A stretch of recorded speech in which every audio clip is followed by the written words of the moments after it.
Assalamualaikum warahmatullahi wabarakatuh. Saya Rubiah akan mempresentasikan ujian akhir semester dengan mata kuliah struktur data. Saya akan mempresentasikan paper 1 sampai paper 5. Paper 1 dengan judul Clustering Perkembangan Kasus COVID-19 di Indonesia menggunakan Self-Organizing Map dengan tahun pembuatan 9 Desember 2020.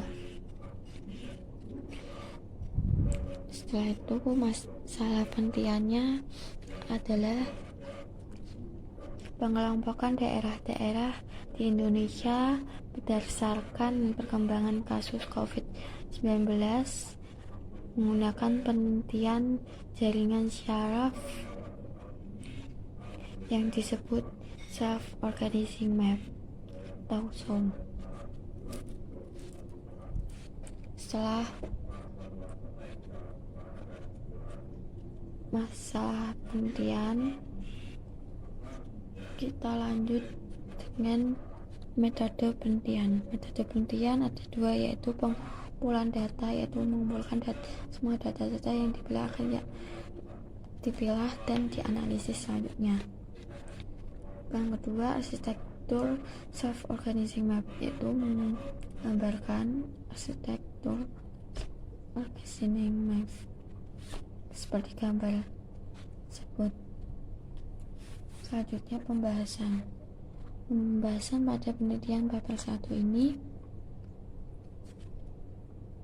yaitu perhitungan jarak menggunakan rumus Euclidean distance. Setelah pembahasan yaitu kesimpulan pada paper 1 yaitu dari hasil tersebut terdapat 4 klaster, yaitu klaster 1, klaster 2, dan klaster 3, dan klaster 4. Klaster 1 terdiri dari 1 provinsi. Pada klaster ini kasus positif dan kasus sembuh relatif tinggi. Klaster 2 terdiri dari 11 provinsi. Kemungkinan sembuh dan kematian relatif sedikit. Klaster 3 terdiri dari 1 provinsi. Kemungkinan sembuh relatif sedang. Klaster 4 terdiri dari 21 provinsi. Kemungkinan sembuh sedang dan kematian relatif tinggi. Itu dari paper 1. Saya akan melanjutkan menjelaskan paper kedua, yaitu dengan judul Sentimen Analisis Informasi COVID-19 menggunakan support vector machine dan Naive Bayes. Tahun pembuatan paper 2 Oktober 2020. Setelah itu masa penelitian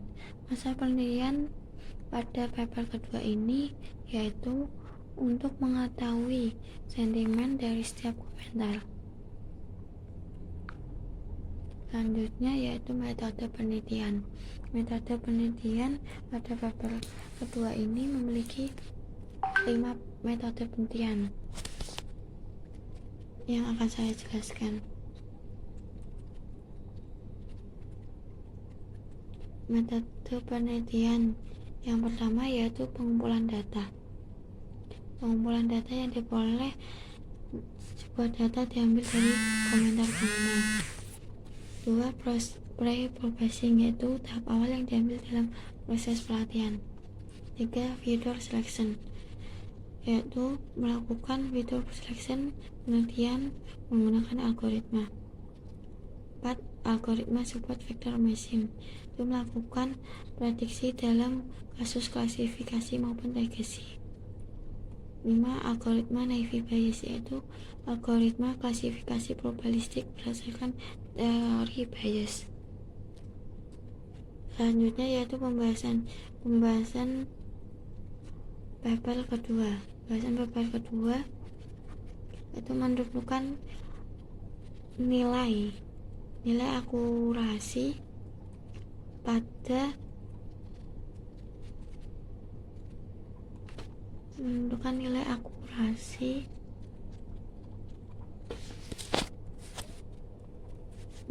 nilai akurasi pada algoritma naive Bayes dengan data yang ada dan memaksimalkan hasil yang sudah ditentukan. Selanjutnya yaitu kesimpulan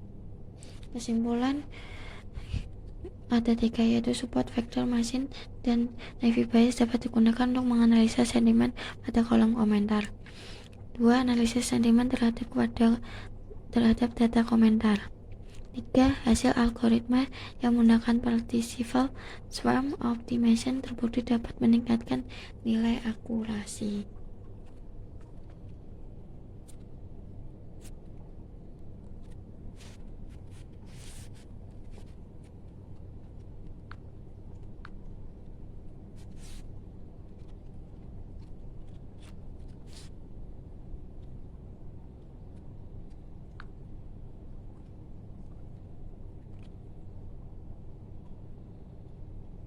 Saya akan menjelaskan paper ketiga, yaitu dengan judul proteksi data ekstrak paru pasien COVID-19 menggunakan reverse Samuel Altman dan algoritma enkripsi Rubik prinsipal. Pembuatan paper yaitu tahun 2020 dengan asal penelitiannya yaitu proteksi data pada X-ray paru-paru menggunakan 2 metode enkripsi, yaitu algoritma RSA dan algoritma enkripsi Rubik prinsipal. Setelah masalah penelitian, lanjut ke metode penelitian. Ada metode penelitian di paper 3 ini,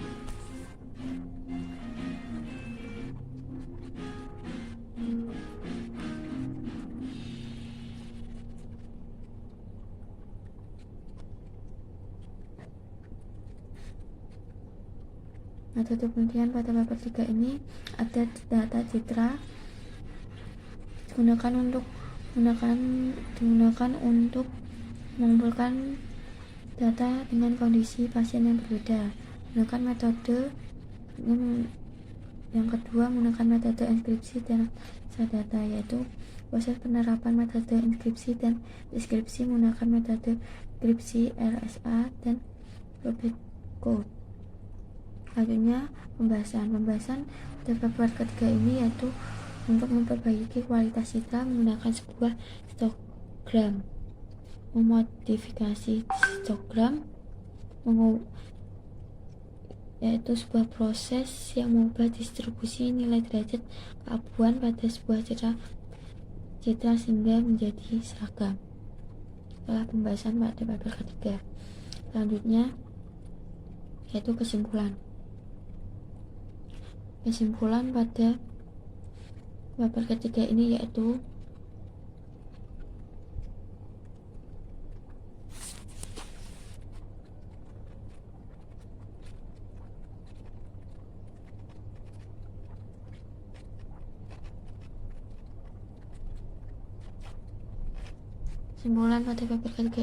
pada penelitian ini telah dilakukan 3 proses dengan menggunakan data input X-ray dari pasien COVID-19, yaitu proses processing dengan menggunakan histogram qualification, proses deskripsi data citra dengan algoritma RSA dan algoritma Rubik dan analisa data menggunakan nilai NPCL dan UACI. Salah satu indikator penguji algoritma yaitu nilai NPCL nilai hampir sama antara 2 metode. Dapat disimpulkan jika metode RSA lebih baik dari metode Rubik karena memenuhi ketentuan nilai lebih dari 30.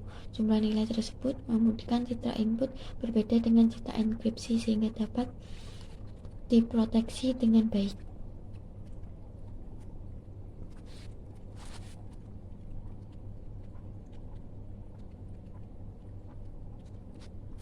Akan melanjutkan menjelaskan paper keempat, paper keempat dengan judul penerapan algoritma keaman dalam menentukan tingkat kepuasan pembelajaran online pada masa pandemi COVID-19. Tahun pembuatan paper keempat ini 1 Juni 2020.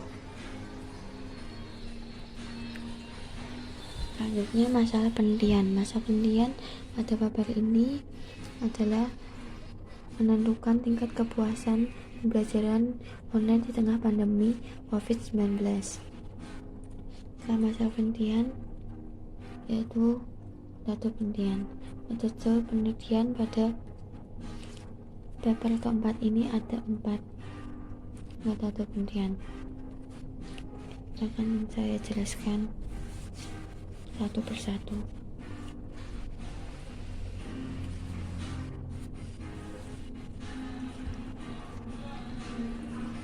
Satu, metode penelitian. 1.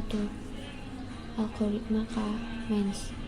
Sebuah algoritma yang dipakai untuk mengelompokkan data dengan menggunakan pemisah. 2.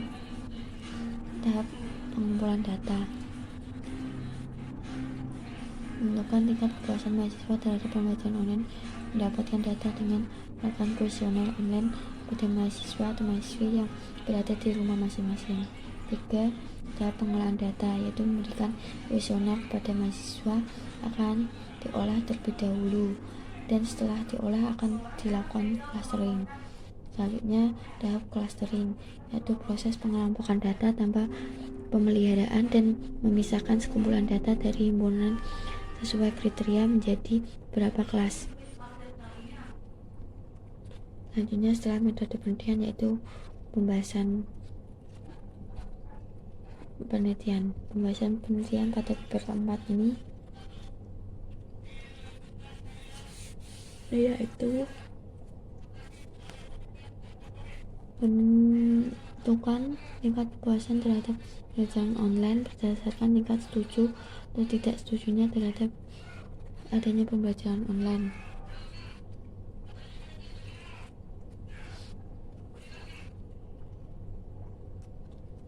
Selanjutnya yaitu kesimpulan.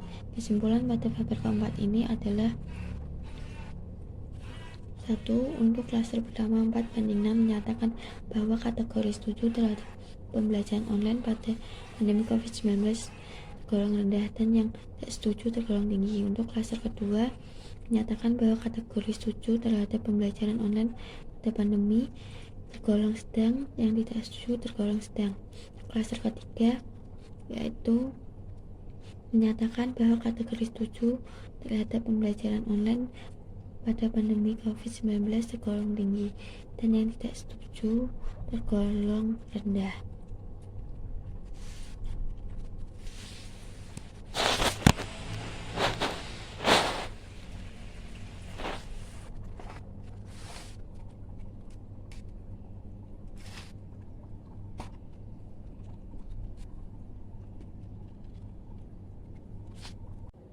Saya akan melanjutkan menjelaskan ke paper 5 ya dengan judul klasterisasi provinsi di Indonesia berbasis pengembangan kasus COVID-19 menggunakan metode K-methods.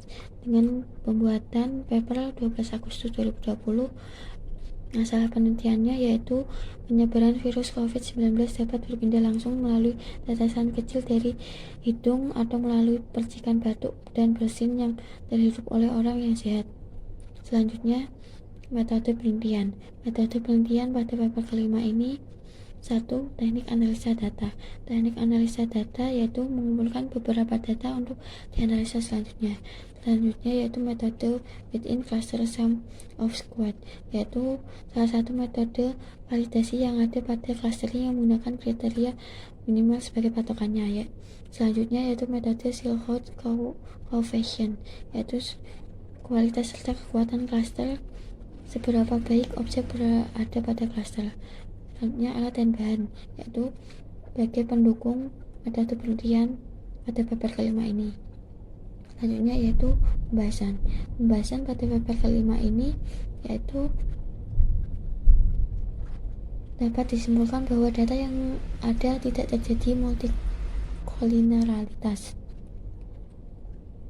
Analisa dengan metode gamedoid, metode cluster non-hierarki yang merupakan varian dari metode Kasman,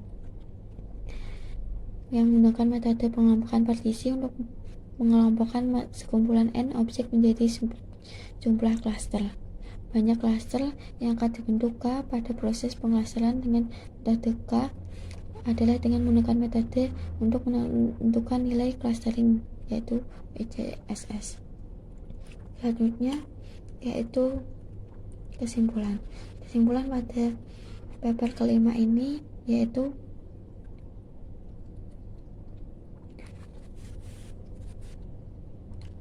pendekatan gamedoid diperoleh optimum jumlah kelompok banyak 3. Assalamualaikum warahmatullahi wabarakatuh.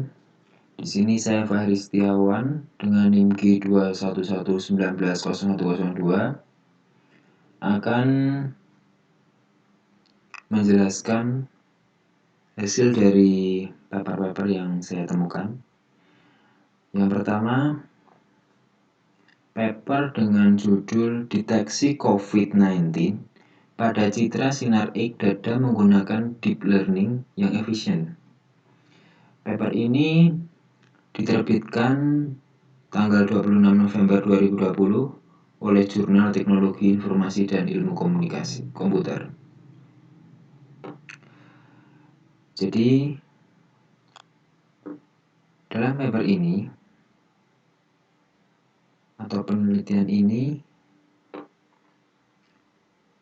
mempunyai awal permasalahan, yaitu teknik pengujian paling umum yang saat ini digunakan untuk diagnosis COVID-19 adalah reaksi berantai transkripsi polimerase terbalik (RT-PCR). Namun, pengujian secara RT-PCR ini mempunyai sensitivitas yang rendah dalam mendeteksi pneumonia COVID-19.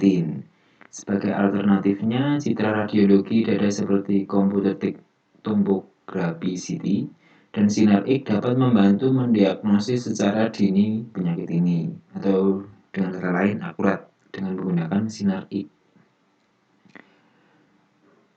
Lalu, jika menggunakan sinar X, metode apa yang digunakan dalam paper ini? Ya, jadi paper ini menggunakan metode model SUVNet yang dikembangkan oleh McPhee dan Universitas Tsinghua. Sehingga hasil pembahasan dari paper ini yaitu kami melakukan percobaan untuk mendeteksi dan mengklasifikasikan COVID-19 menggunakan citra sinar X dalam 3 kategori. Yang pertama, melatih model pembelajaran mendalam SUVNet EfficientNet B5 untuk mengklasifikasikan citra sinar X ke dalam 3 kategori itu tadi, yaitu untuk penyakit COVID-19, kalau dilihat normal bagaimana, dan pneumonia. Jadi, paper ini memperlihatkan bagaimana kondisi paru-paru kita. Nih, jika terkena COVID-19, paru-parunya seperti ini. Dia akan ada sumbatan-sumbatan. Ini jika terlihat normal, jika terlihat pneumonia. Lalu,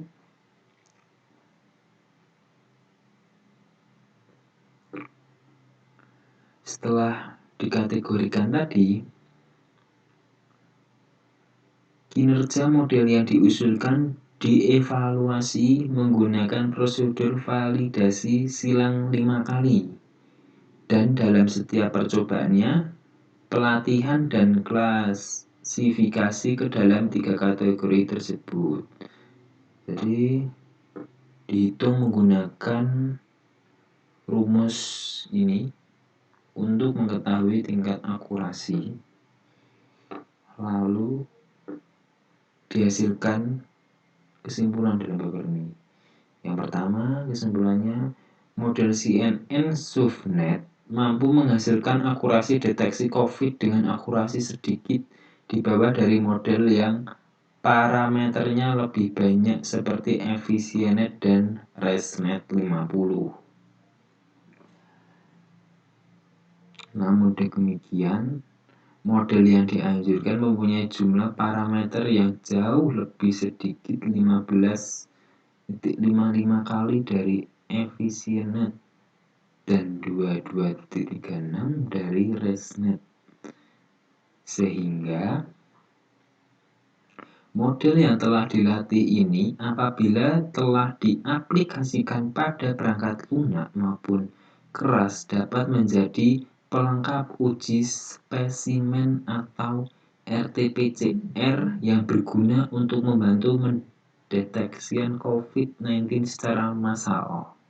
Sehingga Sinar X ini sangat akurat dalam mendeteksi COVID-19 secara massal.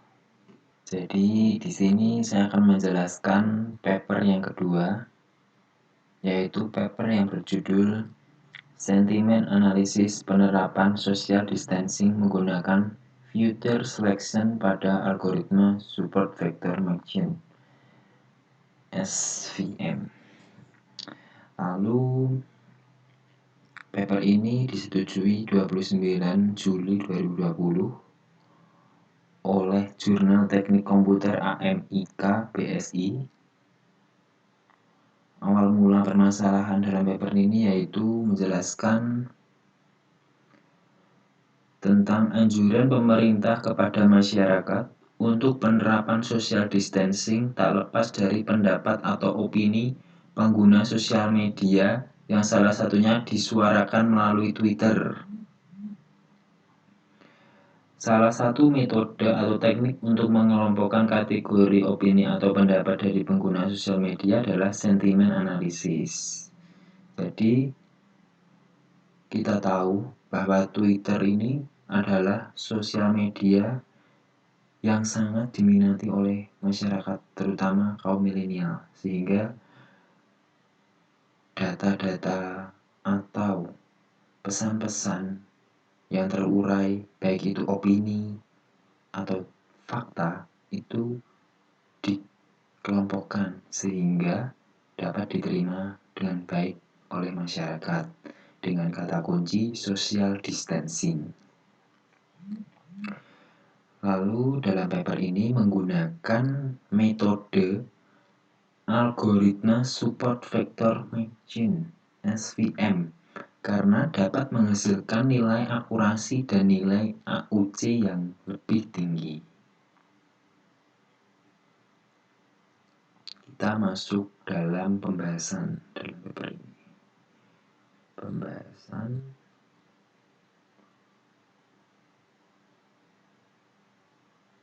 hasil dan pembahasan ini.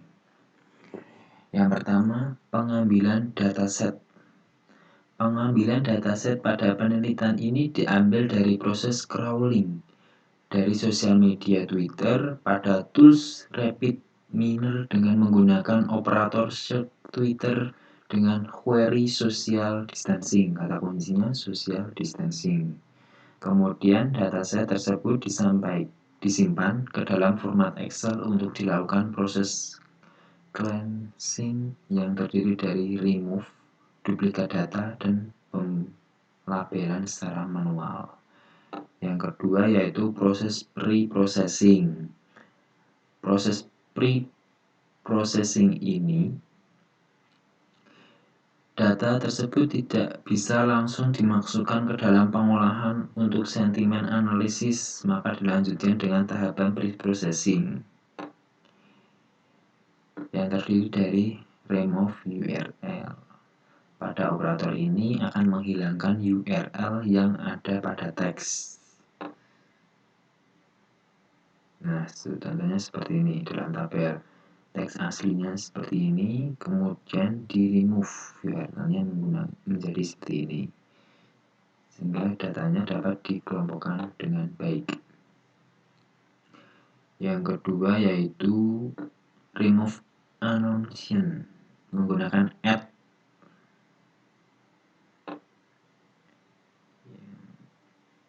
di remove hashtag menggunakan hashtag token nice. Proses ini akan menghilangkan tanda baca angka simbol karakter khusus ataupun yang bukan huruf. Jadi teks aslinya seperti ini, di tokenize menjadi hilang. Tanda seru tanda titik di sini menjadi hilang. Yang F, filter tokens. Dalam filter token ini, pada penelitian ini panjang minimum karakter yang digunakan adalah 4 karakter dengan panjang maksimum 25 karakter. Jadi semisal teks aslinya panjang lebar disingkat menjadi seperti ini. Lalu yang selanjutnya yaitu Future Selection Wake-Back Correlation. Langkah selanjutnya yaitu penggunaan operator Wake-Back Correlation yang berfungsi untuk menghitung bobot berdasarkan korelasi antara satu fitur dengan fitur lain yang terdapat pada dataset dengan pertimbangan nilai label. Nah, kita tahu bahwa di sini terdapat gambar Wake-Back Correlation select by wake. Nah, saling berkaitan satu sama lain. Dari data ini dimasukkan dalam Excel. Yang keempat adalah modeling. Modeling ini kita mendesain model dari fiturnya. Pada pemodelan di atas dapat diketahui bahwa penggunaan algoritma SVM yang ada dalam operator cross validation terdapat 2 buah. Perbedaannya adalah salah satu tanpa dilakukan pembobotan dengan korelasi hasil dari pre-processing data langsung ke cross validation, dan yang satunya menggunakan pembobotan korelasi. Untuk membedakan kedua proses tersebut digunakan operator multiply untuk membagi explicit output dari processing data. Lalu selanjutnya yaitu evaluasi. Untuk melakukan evaluasi dalam penelitian ini menggunakan akurasi dan AUC, area under curve, hasil dari SVM tanpa dan dengan future selection algoritma akan dibandingkan untuk mengukur seberapa besar peningkatan yang dihasilkan. Jadi dalam tahap evaluasi akan diukur seberapa akuratnya data tersebut sehingga menghasilkan kesimpulan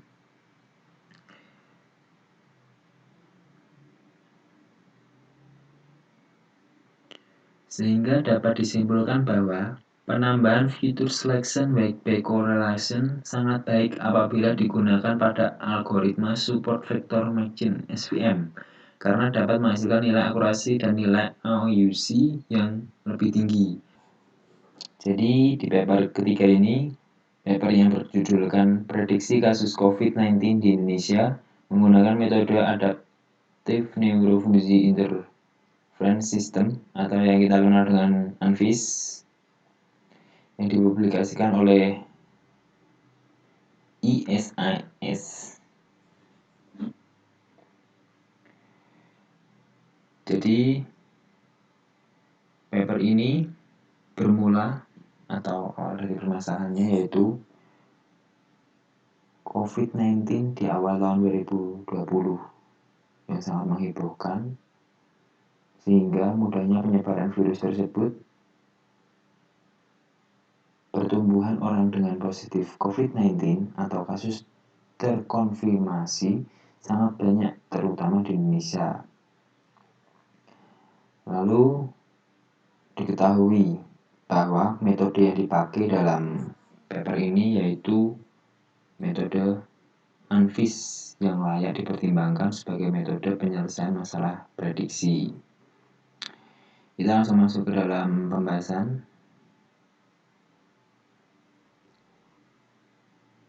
di mana dijelaskan bahwa validasi dari kinerja ANFIS baik pada proses training dan testing menggunakan perhitungan nilai MIPI.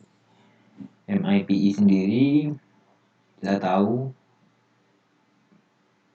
bahwa berarti mean absolute percentage error, perhitungan akurasi, yaitu dengan melakukan perhitungan antara data aktual dengan data hasil prediksi atau ramalan. Yang dirumuskan MIPI, jumlah mutlak data aktual dikurangi hasil prediksi dibagi hasil prediksi, atau MIPI, data aktual banyaknya data dikali 100.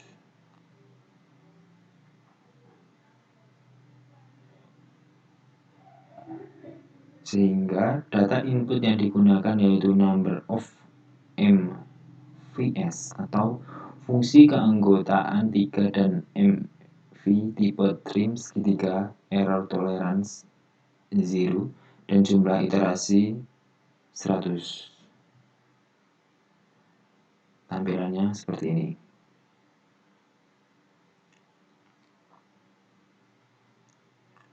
Grafik pengujian dengan MF tipe trim menunjukkan bahwa nilai aktual dibandingkan dengan nilai hasil prediksi dengan menggunakan ANFIS hampir mendekati sama atau berhimpit,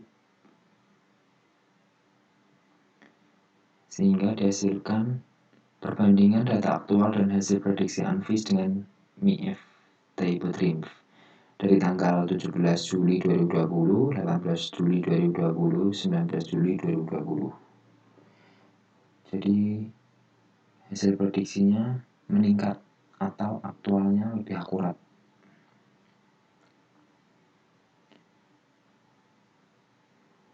Yang dapat disimpulkan bahwa pengujian dengan menggunakan metode ANFIS pada kasus terkonfirmasi COVID-19 di Indonesia dengan data yang digunakan tertanggal 2 Maret sampai 19 Juli 2020 dapat disimpulkan menggunakan satu variabel input dengan membandingkan IMF table trim, atau dengan kata lain prediksi kasus terkonfirmasi COVID-19 di Indonesia dengan menggunakan metode ANFIS dengan MIF tipe trim lebih akurat dan metode ANFIS layak dipertimbangkan sebagai metode penyelesaian masalah prediksi. Di paper keempat ini, paper yang berjudul The Key Main Dodge Clustering Methods for Learning Application During the COVID-19 Pandemic. Paper yang dipublish pada tanggal 8 Oktober 2020 oleh Jurnal dan Penelitian Teknik Informatika yang memiliki akar masalah yaitu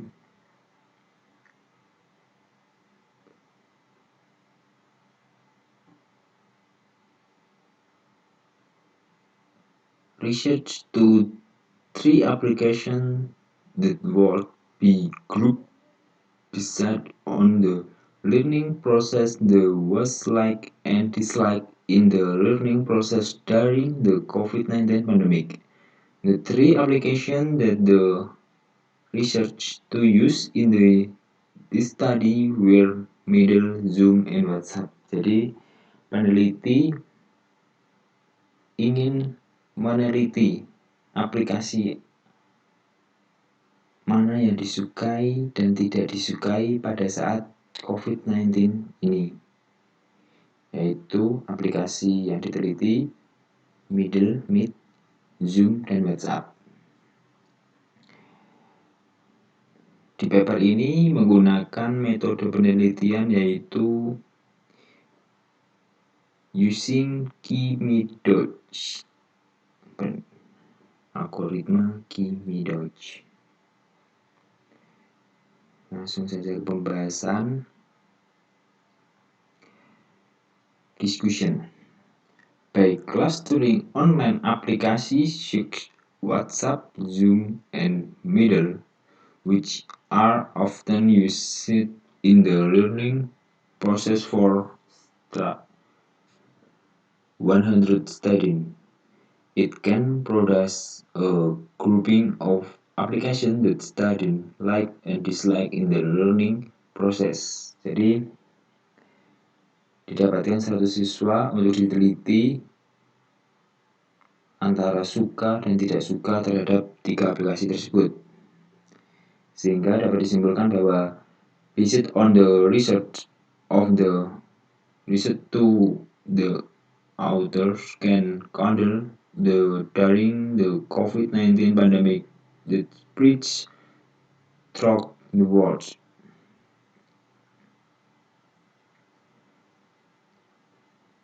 Atau for future research, we can examine the factor that increase the application in learning during a pandemic, which are the most like and dislike. Jadi, aplikasi yang disukai yaitu aplikasi Zoom. Aplikasi yang disukai yaitu aplikasi Meet and WhatsApp. Sedangkan Zoom tidak disukai oleh para siswa atau belajar.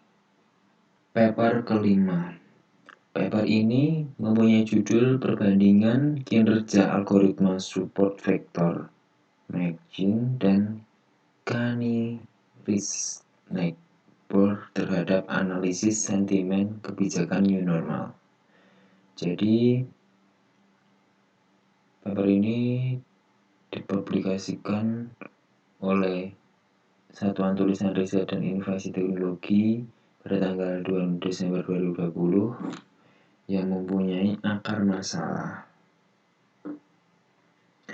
Penyampaian sentimen positif dan negatifnya terhadap kebijakan new normal.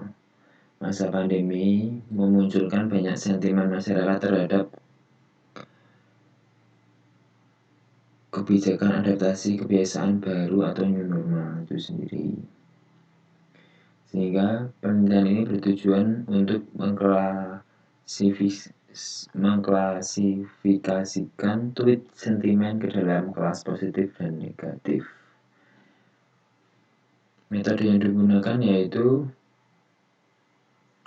menggunakan metode penelitian algoritma support vector matching (SVM) dan algoritma Kani-Risnakber (KNN).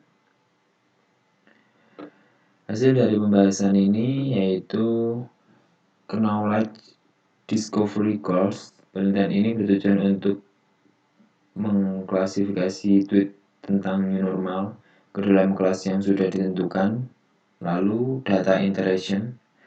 Data mentah yang akan dijadikan data uji adalah data tweet masyarakat terhadap kebijakan new normal yang sudah ditetapkan oleh pemerintah. Lalu data pre-processing. Pre-processing sendiri yaitu rangkaian proses mengubah data sesuai dengan format yang dibutuhkan. Lalu ada data mining.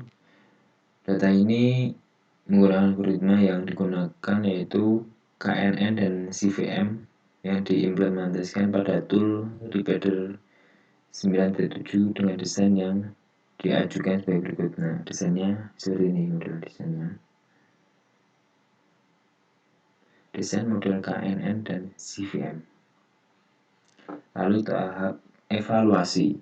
Setelah model data mining didapatkan, proses selanjutnya adalah membandingkan nilai akurasi antara algoritma KNN dengan CVM menggunakan 10-fold cross validation.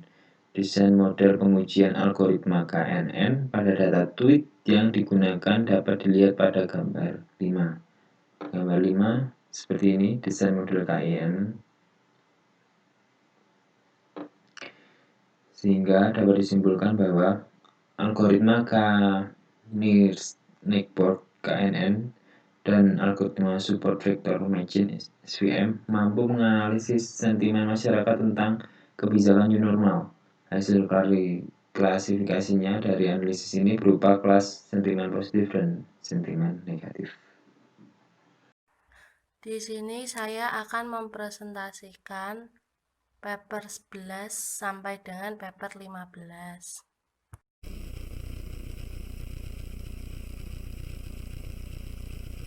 Paper 11 dengan judul paper Prediksi jumlah penderita COVID-19 di Kota Malang menggunakan jaringan syaraf dengan backpropagation dan metode conjugate.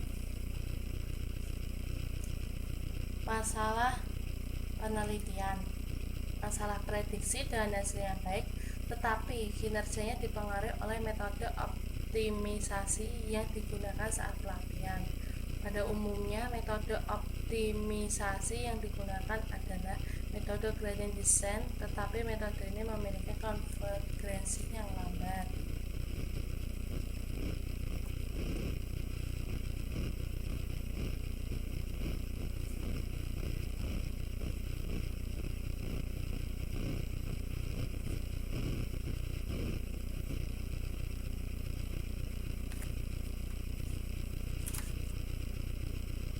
Metode penelitian. Langkah pertama adalah melakukan pre-proses data dengan menormalisasikan data dengan mentransformasikannya dalam jangkauan 0 dan 1. Hal ini dapat dilakukan dengan cara membagi seluruh data yang ada dengan jumlah populasi pada suatu tempat. Dalam hal ini yaitu jumlah populasi di Kota Malang. Akan tetapi jumlah penderita COVID-19 masih terlampau sangat kecil sehingga pola keluaran yang didapat tidak semaksimal. Sehingga membagi untuk normalisasi hanya sebesar 25% dari populasi Kota Malang. Selanjutnya, yang dilakukan adalah menentukan input dari data training dari faktor-faktor dari penyebaran virus COVID-19 seperti jumlah kematian, penderita, kasus sembuhnya pasien dari penyakit, dan data peningkatan jumlah pasien 14 hari sebelum hari yang diprediksi diinputkan ke dalam sistem.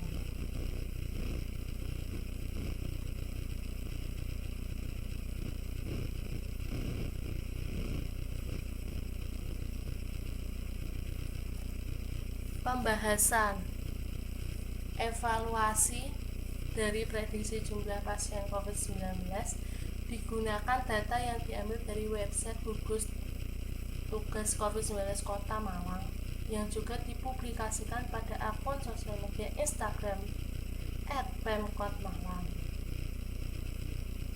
Banyak data yang diambil yaitu sebanyak 192 data yang diambil dari kasus pada bulan Maret sampai Oktober 2020. Data yang telah diperoleh dibagi menjadi dua, yaitu data training dan testing. Simpulan dari hasil dan pembahasan, maka disimpulkan bahwa performa dari GST backpropagation tergantung pada banyaknya neuron dan layar tersembunyi dan pembelajaran yang digunakan. Neuron tersembunyi yang terlalu banyak menyebabkan overfitting, dan jika terlalu sedikit akan menghasilkan tingkat akurasi yang buruk. Peningkatan jumlah neuron pada layar tersembunyi menyebabkan waktu komputasi juga semakin lama. Peningkatan waktu durasi komputasi pada gradient descent tidak terlalu signifikan. Begitu pula waktu komputasi untuk metode conjugate gradient. Laju pembelajaran yang terlalu kecil atau terlalu besar akan menghasilkan akurasi yang buruk. Oleh karena itu, perlu dipilih laju pembelajaran yang tepat sehingga dapat menghasilkan akurasi yang lebih baik.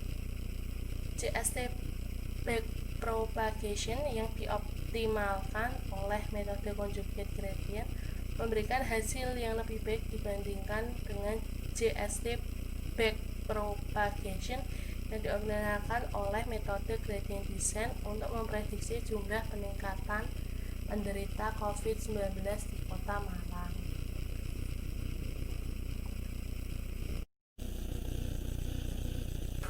Paper 12. Judul paper Diagnosis of Coronavirus Disease 2019 COVID-19 Surveillance Using C4.5. Masalah penelitian. Lack of knowledge and awareness of the general public in the prevention and control of COVID-19 is one of the factors increasing the spread of that virus in Indonesia. Furthermore, they are difficult in carry out surveillance, early detection, contact tracking, infection prevention or control, and risk communication or people empowerment. This is due to the lack of implementation and testing on artificial intelligence method for COVID-19 diagnosis that can be used by the public.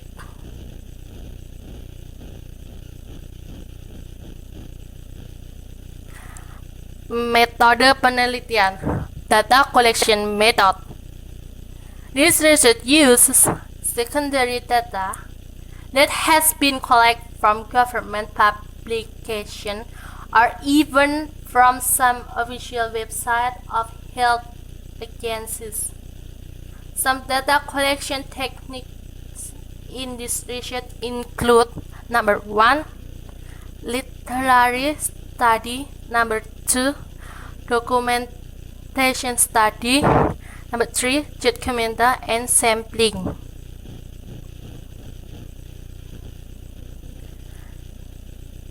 Pembahasan penelitian. Case study of COVID-19 surveillance. There is an operational definition of surveillance and response provided by the Indonesia government to implement prevention and control in dealing with COVID-19 outbreak cases with the following categories.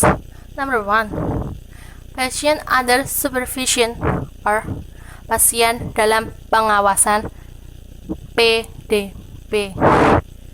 Number 2, person in monitoring or orang dalam pemantauan ODP. Number 3, person without symptoms or orang tanpa gejala OTG.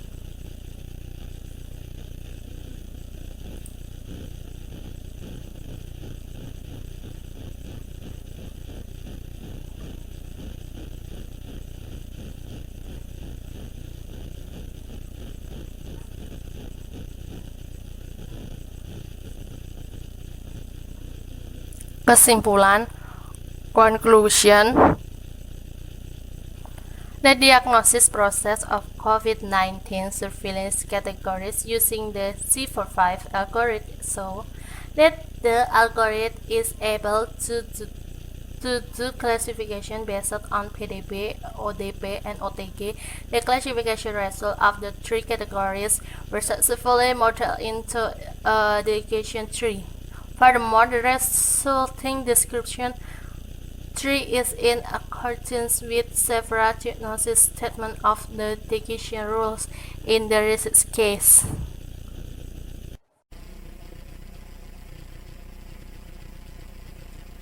Paper 13. Judul paper: Penerapan QMAS dalam efektivitas pembelajaran e-learning pada masa pandemi COVID-19.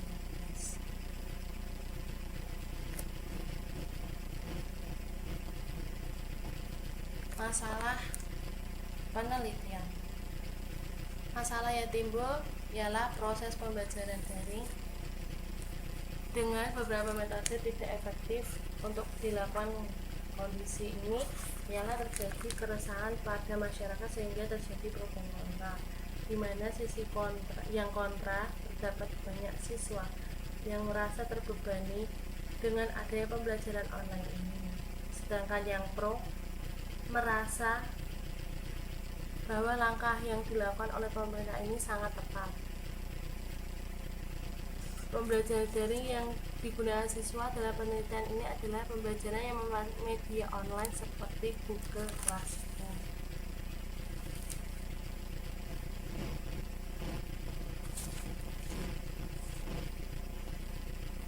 Metode penelitian, alat dan bahan. Alat yang digunakan dalam penelitian ini berupa observasi ke tempat penelitian dan kuesioner online yang dibagikan kepada seluruh siswa Madrasah Aliyah Negeri 1 Sukabumi.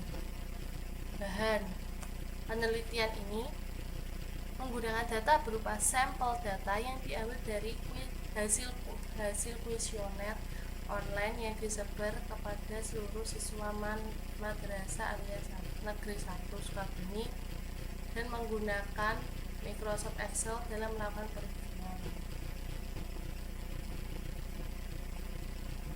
Lokasi dan waktu penelitian. Penelitian ini dilakukan di Madrasah Aliyah Negeri 1 Sukabumi yang terletak di Jalan Surya Kencana, kilometer 2, PO Box 11, Kecamatan Cibadak, Kabupaten Sukabumi. Madrasah Aliyah Negeri 1 Sukabumi didirikan pada tahun 1992. Status tanah dengan luas tanah 2.263 meter persegi dan luas bangunan 4.070 meter persegi. Lapangan olahraga 250 meter persegi dan luas halaman 5.943 meter persegi. Penelitian ini dilakukan selama 2 bulan, yaitu dari bulan September sampai bulan November 2020. Pengumpulan data. Penelitian ini dilakukan dengan memberikan 10 pernyataan mengenal efektifan siswa melakukan pembelajaran online dalam bentuk kuesioner online kepada siswa Madrasah Aliyah Negeri 1 Sukabumi dengan jumlah sampel sebanyak 639 siswa. Kuesioner diberikan melalui link kuesioner yang telah dibuat oleh peneliti dengan menggunakan Google Form. Data yang telah terkumpul nantinya akan diolah dengan melakukan clustering tingkat efektivitas siswa terhadap pembelajaran online dan dalam 4 klaster. Pengolahan data. Data yang telah didapat kemudian diolah terlebih dahulu untuk menghasilkan data yang telah diteliti. Pada tahap ini akan didapatkan jumlah nilai masing-masing kriteria yang nantinya akan dioperasikan pada tahap selanjutnya.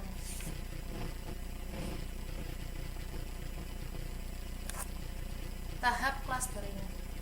Clustering merupakan proses klasifikasi menjadi beberapa bagian yang sama sesuai dengan kategori yang telah ditetapkan sebelumnya.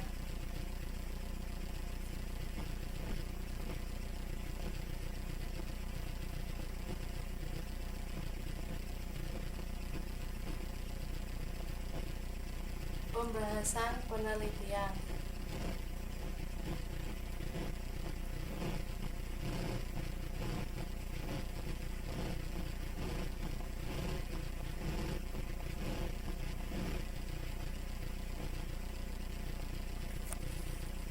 Implementasi sistem. Halaman login. Halaman login merupakan halaman yang digunakan untuk masuk ke dalam sistem perhitungan finance. Untuk masuk ke menu utama atau halaman dashboard, pengguna harus memasukkan username dan password yang telah dibuat sebelumnya. Halaman dashboard. Setelah melakukan login, maka halaman yang tak mereka selanjutnya adalah halaman dashboard. Pada halaman ini menampilkan pilihan menu untuk proses perhitungan dan hasil dari perhitungan itu sendiri, yaitu menu perhitungan dan menu grafik. Halaman perhitungan. Pada menu ini ditampilkan halaman untuk menginput data hasil kuesioner untuk proses perhitungan. Dan perhitungan digunakan untuk mengisi hasil kuesioner, mengisi semua data klaster yang sudah didapat, kemudian klik hitung. Jika data valid, maka akan muncul halaman grafik. Halaman grafik. Halaman grafik merupakan halaman hasil perhitungan sebelumnya yang ada pada halaman perhitungan.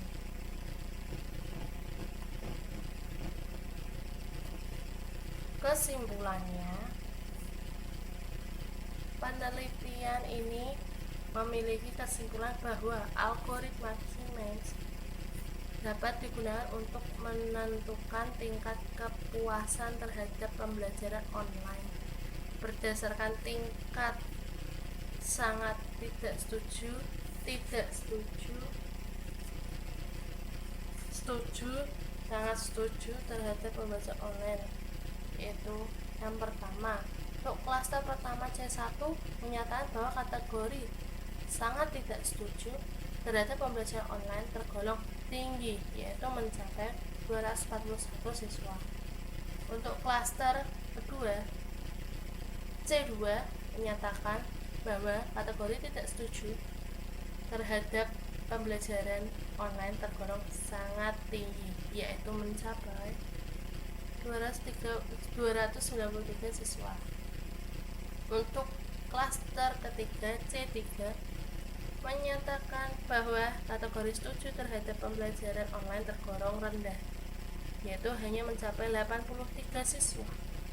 Untuk klaster keempat C4 menyatakan bahwa kategori sangat setuju terhadap pembelajaran online tergolong sangat rendah, yaitu hanya mencapai 22 siswa.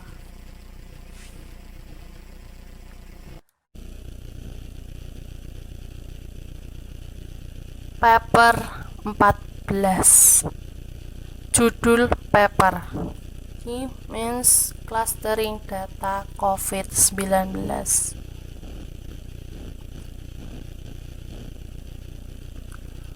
Masalah penelitian. Menggunakan metode Siemens Clustering ini untuk membuat model data mining dalam menyelesaikan masalah pengukuran dan analisis. Metode penelitian. Data yang digunakan pada penelitian ini adalah data COVID-19 yang diperoleh dari website database, yaitu Kaggle. Pada database ini terdapat informasi yaitu nomor, data, tanggal, observasi, provinsi atau state, negara atau daerah, tanggal update terakhir, jumlah kasus yang dikonfirmasi, jumlah kematian, dan jumlah orang yang pulih. Metodologi pengolahan data yang digunakan adalah metodologi data mining, yaitu data cleansing, data integration, data selection, data scaling, dan preprocessing, data clustering, dan data analisis. Dalam tahap pembersihan data, hal yang dilakukan adalah pembersihan data yang merupakan outlier, tidak lengkap, dan memilih sampel data yang akan digunakan untuk penelitian ini, yaitu sebanyak 48 jumlah data. Untuk mengolah data ini digunakan metode Siemens Clustering dengan 3 cara yang berbeda, yaitu menggunakan rumus dan software Microsoft Excel dan menggunakan software data mining yaitu WK dan KNIME. Untuk penelitian ini, jumlah klaster yang akan digunakan adalah 2 klaster. Agar hasil konsisten dan hasil perhitungan ketiga metode akan dianalisis hasilnya untuk menentukan kesimpulan dari penelitian ini.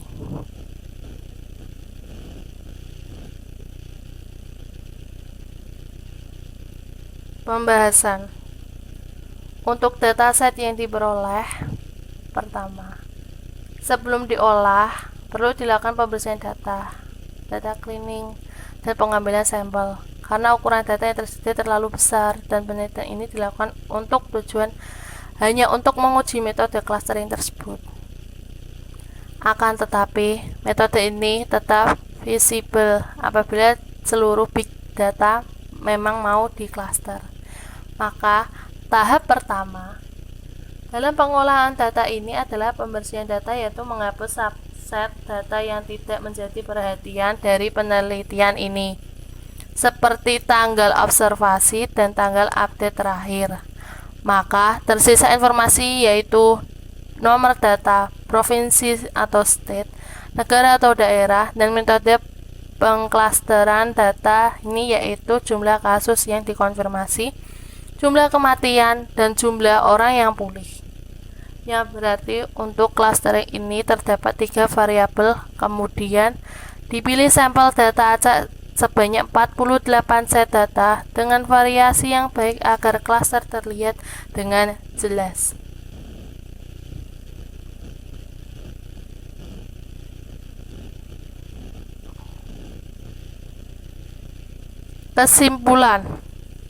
Kesimpulan yang didapat adalah sampel data ini dapat dibagi menjadi 2 klaster, di mana pada klaster 1 terdapat 29 data dan pada klaster 2 terdapat 19 data.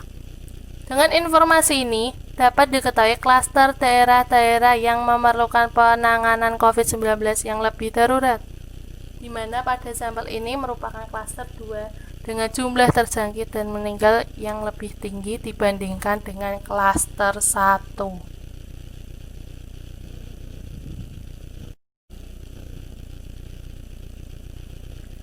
Paper 15. Judul: Implementasi algoritma Naive-Bayes untuk memprediksi tingkat penyebaran COVID-19 di Indonesia.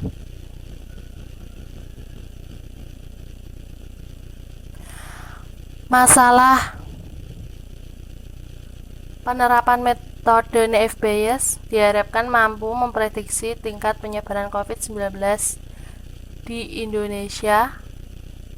Hasil penelitian pada klasifikasi metode Naive-Bayes menunjukkan bahwa 16 data dari 33 data yang diuji dalam kasus COVID-19 per provinsi dengan keakuratan sebesar 48,48%, di mana dari 33 data yang diuji dalam kasus COVID-19 per provinsi yang diuji terdapat 16 data yang berhasil diklasifikasikan dengan benar.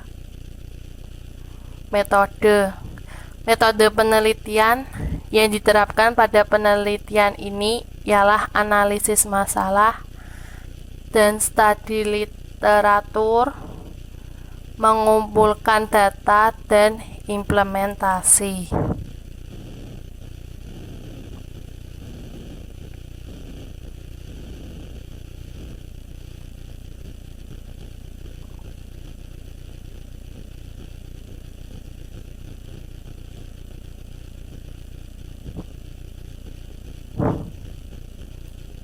Pembahasan implementasi Naive-Bayes. Naive-Bayes didasarkan pada asumsi penyederhanaan bahwa nilai atribut secara kondisional saling bebas jika diberikan nilai output. Dengan kata lain, diberikan nilai output, probabilitas mengamati secara bersama adalah produk dari probabilitas individu. Keuntungan penggunaan Naive-Bayes adalah bahwa metode ini hanya membutuhkan jumlah data pelatihan training data yang kecil untuk menentukan estimasi parameter yang diperlukan dalam proses pengklasifikasian.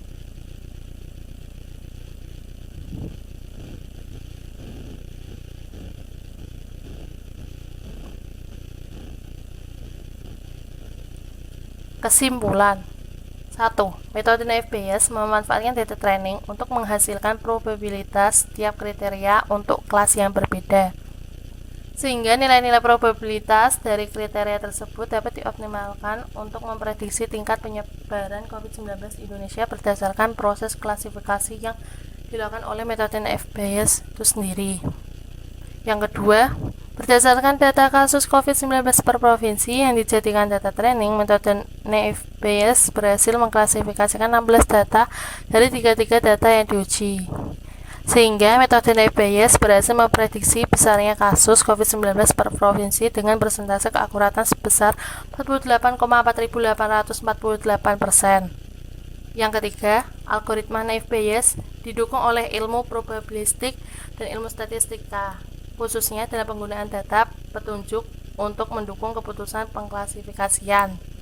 Pada algoritma naive Bayes, semua atribut akan memberikan kontribusinya dalam pengambilan keputusan, dan bobot atribut yang sama penting dan setiap atribut saling bebas satu sama lain.